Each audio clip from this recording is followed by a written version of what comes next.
একটি কথা মনে রাখবেন বাবা, সর্বপ্রথম আমরা যে মৃত্যু ব্যক্তির জানাজার নামাজ পড়ি, এই জানাজার নামাজটাও হচ্ছে মৃত্যু ব্যক্তির জন্য এক প্রকারের একটি দোয়া।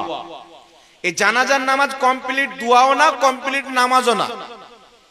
কারণ যদি শুধু দোয়া থাকতো তাহলে কিবলার দিকে মুখ করা শর্ত থাকতো না, দাঁড়িয়ে করা শর্ত থাকতো না। যদি শুধু নামাজ থাকতো তাহলে মৃত্যু ব্যক্তির জন্য যে আমরা দোয়া করি না, কি বলেন, রুকু সাজদা হয় কি হয় না নামাজে? রুকু হয়, সাজদা হয়, রুকুও থাকতো, সাজদাও থাকতো, কিন্তু রুকুও নাই, সাজদাও নাই।